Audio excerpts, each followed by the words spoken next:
ताज्या घडामोडी पाहिजेत तर मग C24 या आपल्या YouTube चॅनलला लाईक करा, शेअर करा, सबस्क्राइब करा आणि बेल आयकॉनवरती क्लिक करायला अजिबात विसरू नका। पाबळ गावामधील आगरवाडी या ठिकाणी श्री संत सावता महाराज मंदिर वर्धापन दिनानिमित्त आयोजित अखंड हरिनाम सप्ताहाची सांगता मोठ्या उत्साहात संपन्न झाली आहे।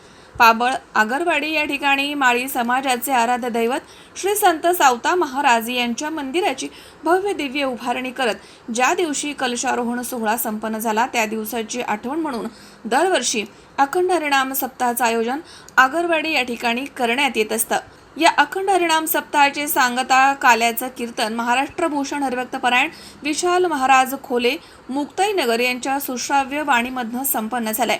तर ऐन उन्हाळ्यामध्ये पावसाच्या सरी पडत असताना सर्व भाविक भक्तांच्या अंगावरती पावसाच्या हलक्या हलक्या सरी पडत होत्या।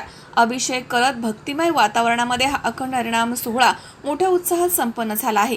काल्याच्या कीर्तन झाल्यानंतर आयोजकांकडून महाप्रसादाचं आयोजन करण्यात आलं होतं। अत्यंत उत्साहामध्ये निसर्गाच्या सानिध्यात आणि पावसाच्या सतत धारामध्ये अखंड हरिनाम सप्ताहाची सांगता करण्यात आली आहे।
सुनील पिंगळे C24 तास शिक्रापूर। उन्हाळा आलाय, गरमी जाणवायला लागली आहे, पण चिंता नको। इलेक्ट्रॉनिक वस्तूंच्या खरेदीसाठी एकच विश्वसनीय नाव, साईराम इलेक्ट्रॉनिक्स अँड बॅटरीज। आम्ही घेऊन आलोय कडक उन्हाळ्यातील थंडा थंडा कूल कूल इलेक्ट्रॉनिक वस्तूंची नवीन range. Sairam electronics and batteries, खरेदी विक्री संघ, व्यापारी संकुल, Nagar Manmad road, Rahuri. Sairam hospital test tube baby centre. मी डॉक्टर स्वप्नील माने, स्त्रीरोग, वंध्यत्व व दुर्बीणद्वारे शस्त्रक्रिया तज्ञ। आमच्याकडे दुर्बीणद्वारे शस्त्रक्रियेसाठी लागणारे सर्व अत्याधुनिक उपकरणं अवेलेबल आहेत। त्यामध्ये 3D 4D कॅमेरा, तसेच रुग्णांना 10 ते 20 ml रक्तस्राव होतो। पेशंटला खूप आरामदायी ऑपरेशन होतं। सूक्ष्म आजार बाहेर काढले जातात। 10 पटीने पेशंटच्या अवयवांचं निराकरण करता येतं आणि आजाराचं उच्चाटन केलं जातं। साईराम हॉस्पिटल लॅप्रोस्कोपिक सेंटर आणि टेस्टिबेबी सेंटर. कोर्ट एरिया भाग्यश्री हॉटेलच्या पाठीमागे राहुरी